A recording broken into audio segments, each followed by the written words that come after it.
Bienvenue sur La Lettre Pro, le podcast Intelligence Artificielle. Chaque soir à 19h, nous vous proposons un résumé de l'actualité professionnelle de la radio et du podcast, automatisé par l'intelligence artificielle à partir des articles publiés sur notre site. Je suis Bru Latour, le rédacteur en chef de La Lettre Pro. Aujourd'hui, nous parlons de l'Australie qui, avec CRA Audio ID, a enfin réussi à unifier son inventaire radio et audio digital. Cette initiative marque une avancée significative pour le secteur en permettant une gestion centralisée et efficace des contenus audio. L'objectif est de faciliter l'accès aux données et d'améliorer la monétisation pour les diffuseurs et annonceurs. CRA Audio ID offre une plateforme commune où toutes les stations peuvent partager et accéder à des informations cruciales sur l'audience et les performances des programmes, ce qui permettra de mieux cibler les campagnes publicitaires et d'optimiser les stratégies de diffusion. Cette unification est perçue comme un pas en avant pour l'industrie en renforçant la compétitivité et en soutenant l'innovation dans le secteur audio australien. Charlotte Cardin, l'artiste canadienne aux multiples talents, rejoint l'Hyper Weekend Festival de Radio France. Cet événement prestigieux, qui aura lieu en janvier 2026, réunit chaque année des artistes de renom pour célébrer la musique et la créativité sous toutes ses formes. Charlotte Cardin, connue pour sa voix envoûtante et ses compositions captivantes, est une addition excitante à la programmation de cette année. Le festival, qui se déroule à Paris, est une plateforme unique pour découvrir des performances live exceptionnelles et des collaborations inédites. La participation de Charlotte Cardin promet d'apporter une touche de fraîcheur et d'énergie à l'événement. Son style musical, mêlant pop, jazz et soul, attire un public diversifié et contribue à l'atmosphère éclectique du festival. Les organisateurs de l'Hyper Weekend Festival sont ravis d'accueillir Charlotte Cardin et s'attendent à ce que sa performance soit l'un des moments forts du week-end. Le podcaston revient du 14 au 20 mars 2026 pour sa 4e édition. Cet événement, considéré comme le plus grand rendez-vous caritatif du podcast, est une initiative communautaire sans but lucratif. Lors de l'édition précédente, plus de 1500 podcasteurs de 40 pays ont participé, chacun publiant un épisode pour soutenir une association de leur choix. L'objectif pour 2026 est d'utiliser la puissance du podcast pour faire connaître des milliers d'associations caritatives simultanément. Les participants créent un épisode dédié à une cause, diffusé durant la même semaine, ce qui renforce la visibilité des associations sur les plateformes de diffusion. L'initiative est accessible à tous les créateurs, qu'ils soient issus de réseaux professionnels, de radios numériques ou de productions indépendantes. Les organisateurs encouragent une mobilisation collective pour amplifier l'action associative à l'échelle mondiale grâce à une diffusion coordonnée. Ils soulignent la simplicité du processus d'inscription et la liberté laissée aux podcasteurs dans le choix des causes à soutenir. Depuis le début de cette saison, la Lettre Pro de la radio propose une nouvelle formule hebdomadaire gratuite, permettant chaque mardi de survoler l'actualité de la radio et de l'audio digital. Pour ceux qui s'abonnent, l'intégralité des contenus publiés quotidiennement est accessible. Un abonnement mensuel à 29,90 € offre un accès illimité aux articles premium et aux contenus archivés sur lalettre.pro, ainsi qu'à toutes les vidéos. Il permet également de déposer gratuitement et de façon illimitée des offres d'emploi d'une valeur de 88 € par annonce sans abonnement.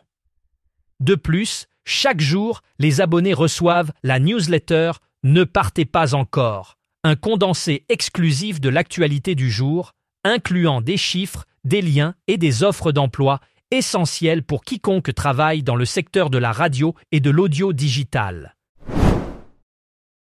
Cette année encore, Énergie Belgique renouvelle son Incroyable Noël, une initiative qui invite tout le pays à participer à un geste de solidarité et d'écologie. L'idée est simple. Du 1er au 5 décembre, les animateurs de Énergie parcourront la Wallonie et Bruxelles pour collecter des décorations de Noël qui dorment dans les greniers. Ces guirlandes, boules et lumières seront ensuite utilisées pour illuminer le centre provincial d'enseignement spécialisé à Mons, offrant ainsi aux enfants un Noël magique et inoubliable.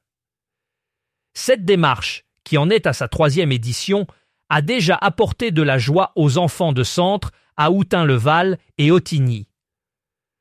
Après l'installation des décorations, les enfants pourront profiter d'une soirée enchantée, semblable à une soirée pyjama, complète avec musique et sucreries, créant ainsi des souvenirs chaleureux et lumineux. L'initiative met l'accent sur la réutilisation des décorations et la solidarité envers les enfants fragilisés. La Fédération des employeurs de la radiodiffusion professionnelle, connue sous le nom de FERP, vient de franchir une étape majeure en devenant la première organisation représentative des employeurs dans le secteur de la radiodiffusion. Cette reconnaissance officielle marque un tournant significatif pour l'industrie, offrant une voix unifiée aux employeurs et permettant de défendre efficacement leurs intérêts. La FERP jouera un rôle crucial dans la représentation des employeurs lors des négociations avec les syndicats et les organismes de réglementation. Elle vise également à promouvoir le développement économique du secteur en favorisant l'innovation et la compétitivité.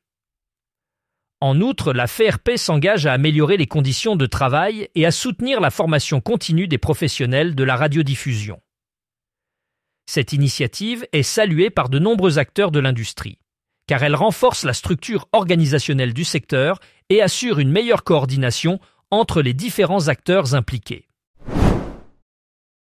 Le rapport FAL 2025 Podcast Download révèle que l'audio maintient sa domination malgré la montée en puissance du contenu vidéo. Les chiffres confirment que le podcast continue d'attirer un large public avec une croissance notable des téléchargements. Cette tendance est attribuée à la flexibilité et à l'accessibilité du format audio, qui permet aux auditeurs de consommer du contenu en déplacement sans nécessité d'écran.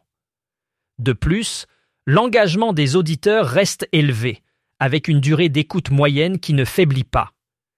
Les créateurs de contenu audio profitent de cette dynamique pour innover et diversifier leurs offres, attirant ainsi de nouveaux auditeurs.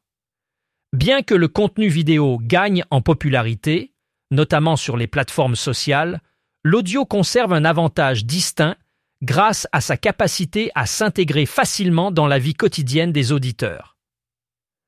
En somme, l'audio demeure un pilier essentiel de la consommation de médias numériques. Le Energy Summer Tour 2025 a une fois de plus démontré la force d'attraction des événements radio-estivaux. Cette tournée, qui a sillonné les plages françaises durant tout l'été, a rassemblé des milliers de fans autour de concerts gratuits et de rencontres exclusives avec des artistes populaires.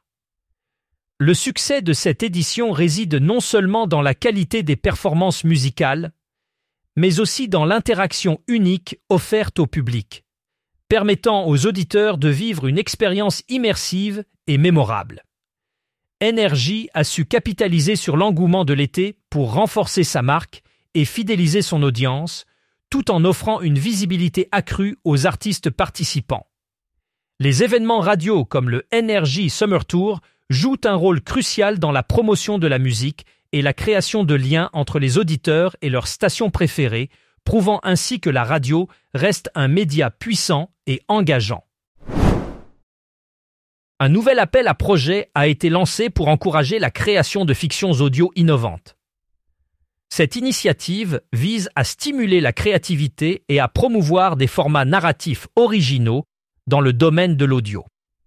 Les créateurs sont invités à soumettre des propositions qui explorent de nouvelles façons de raconter des histoires en utilisant les possibilités uniques offertes par le son. L'objectif est de soutenir les projets qui repoussent les limites de la narration audio traditionnelle et qui offrent une expérience immersive aux auditeurs. Les projets sélectionnés bénéficieront d'un soutien financier et logistique pour leur développement et leur production.